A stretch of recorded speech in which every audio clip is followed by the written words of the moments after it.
नमस्कार दोस्तों भारत की तरफ से एक डिजिटल स्ट्राइक तो हो ही चुकी है जिसमें सीधे 59 एप्लीकेशन को बैन कर दिया गया जो कि भारत में सबसे ज़्यादा पॉपुलर थी और उनके खूब सारे डाउनलोड थे। लेकिन अब वक्त आ गया है कि चीन की सबसे कमज़ोर नस पे हाथ लगाया जाए, उसको दबाया जाए। और चीन की सबसे कमज़ोर नस क्या है? उसका व्यापार, उसका इंपोर्ट एक्सपोर्ट। हाँ दोस्तों, अब समय आ गया है कि उसके इंपोर्ट एक्सपोर्ट को भी जीरो करना है, जिससे कि उसका इतना बड़ा जो व्यापार है, जितना वो बेचता है दुनिया में हर जगह, उसमें कम से कम भारत तो उसका हिस्सेदार ना बने उसकी इनकम का। अब किस तरीके से ये बैन लगेगा, कब लगेगा? जल्द होगा ये बैन, मैं आपको बता रहा हूँ। वो कब होगा, ये टाइम पीरियड अभी मैं आपको सब बताता हूँ। लेकिन सबसे पहले ज़रा मैं आपको एक कुछ डेटा दे दूं, जानकारी दे दूं, जिससे कि आपको ये पता चले कि चीन का व्यापार भारत में कहाँ कहाँ फैला है, कितने का हम इंपोर्ट कर रहे हैं फ़िलहाल और कितने का एक्सपोर्ट कर रहे हैं, और अगर हमने ये सब बंद किया तो उसे कितना कितना नुकसान होगा। तो एक डेटा मैं आपके सामने रखता हूँ दोस्तों। इंडिया इंपोर्ट कितना कर रहा है चाइना से, ये जो रिपोर्ट मैं आपके सामने दे रहा हूँ ये जनवरी 2020 की है, आप चाहो तो चेक कर सकते हो।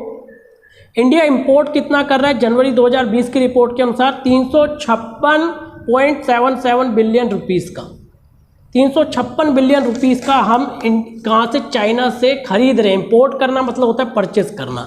और अगर हम एवरेज लगाएंगे हिसाब कि इंडिया 1991 से 2020 से एक एवरेज कितना परचेस करता है हर साल, एक एवरेज इंपोर्ट कितना रहता है? 126 बिलियन का आपका एवरेज रहता है 1991 से 2020। और अब बात आएगी कि क्या क्या खरीद रहे हैं। अब इतना क्या खरीद रहे हैं जो इतना बिलियन में जा रहा है इसका डेटा? अब वो तो वैसे आपको पता होगा कि इलेक्ट्रॉनिक आइटम में तो हर जगह घुसा हुआ है। एप्लीकेशन थी, वहाँ से तो अभी इसे हटाने की प्रक्रिया स्टार्ट हो गई, नहीं तो वहाँ भी इसका शेयर बहुत था। इलेक्ट्रॉनिक आइटम में है, टॉयस, आप बच्चों के खिलौने लेते हो, उसमें इसका शेयर है। व्हीकल्स है, स्पोर्ट्स इक्विपमेंट है, आयरन स्टील प्रोडक्ट है, ये सारी चीज़ें हमें बेचता है और इंडिया इस चीज़ों को खरीदता है। अब जरा हम ये भी देख लेते हैं कि भारत बेचता क्या है। चलो खरीदता इतना, बेचता भी तो होगा कुछ। अब भारत कितना बेच रहा है चाइना को? 2020 की रिपोर्ट के अनुसार 105.98 बिलियन रुपीस, यानी कि लगभग 106 बिलियन रुपीस। खरीद रहे हैं 356 बिलियन रुपीस, बेच रहे हैं सिर्फ 105 बिलियन रुपीस, यानी कि सोच लो कितनी डेफिसिट में हम जा रहे हैं। खरीद ज़्यादा रहे हैं, पैसा ज़्यादा दे रहे हैं, और जो बेच रहे हैं वो कम पैसा आ रहा है।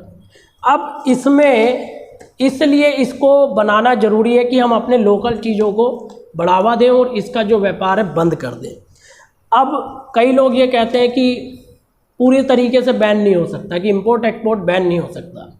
अरे बैन नहीं भी होगा तो ख़त्म तो हो सकता है। अभी होता क्या है ना, लोगों को एक तो अल्टरनेटिव ऑप्शन पता ही नहीं होते। अब जब 59 एप्लीकेशन आपकी बंद हो गई हैं, बैन हो गई हैं, तो अब आपको पता चल रहा होगा धीरे धीरे कि इसकी जगह हम ये भी यूज कर सकते हैं। कई लोगों ने वीडियो भी बनाई है कि अल्टरनेटिव ऑप्शन क्या है एप्लीकेशन को लेके। अगर आप चाहोगे तो मैं भी बना दूंगा, आप मुझे कमेंट में बता देना। अल्टरनेटिव ऑप्शन है लेकिन लेते नहीं है, पता ही नहीं होता कि चाइनीज है कि इंडियन है। अल्टरनेटिव ऑप्शन सबके होते हैं। अब मोबाइल में भी ले लो, मोबाइल कंपनीज में भी आपका माइक्रोमैक्स इंडियन है, कार्बन इंडियन है, जियो लाइफ इंडियन है, लावा इंडियन है। कितनों का तो आपको शायद आज पता चला हो कि ये भी इंडियन होते हैं। और चलो मैं आपको ये भी बोलता हूँ कि आप ऑप्शन आपके पास आ गए, और इससे भी ज़्यादा खैर मेन चीज़ ये है कि ये बंद कैसे होगा, बैन इस पर टोटल कैसे लगेगा। अब बैन किस तरीके से लगेगा? बैन ऐसे लगेगा कि जैसे कि हमारे प्रधानमंत्री श्री नरेंद्र मोदी जी ने कई बार ये अभी वोकल लोकल की भी बात कही, आत्मनिर्भर भारत की भी बात कही। पहले तो मुझे एक चीज़ बताओ कि आत्मनिर्भर बनने के लिए क्या क्या चीज़ों की ज़रूरत रहती है। आपके पास जगह होनी चाहिए, रॉ मटेरियल होना चाहिए। अब रॉ मटेरियल का किस्सा मैं बताता हूँ आपको कि रॉ मटेरियल देखो हम कितना दे रहे हैं। हम चाइना को ही रॉ मटेरियल बेच रहे हैं अपना, कितना ऑर्गेनिक केमिकल्स हमसे ले रहा है, स्लैग एंड ऐश हमसे ले रहा है, मिनरल ऑयल हमसे ले रहा है, रॉ मटेरियल हमसे ले रहा है, और वही रॉ मटेरियल हमसे लेके उसको एक बढ़िया रिसाइकिल करके हमें बेच रहा है, और हम चिपवा रहे हैं वो सामान, सारी चीज़ें उसकी वो हमें चेप रहा है रॉ मटेरियल को ही कन्वर्ट करके। तो अगर हम अपना यहाँ पे कुछ बनाना चाहें तो क्या हमारे पास कोई कमी है? नहीं है, जगह है, रॉ मटेरियल है, मैन पावर, भैया कितनी मैन पावर है भारत में तो आप भी जानते हो।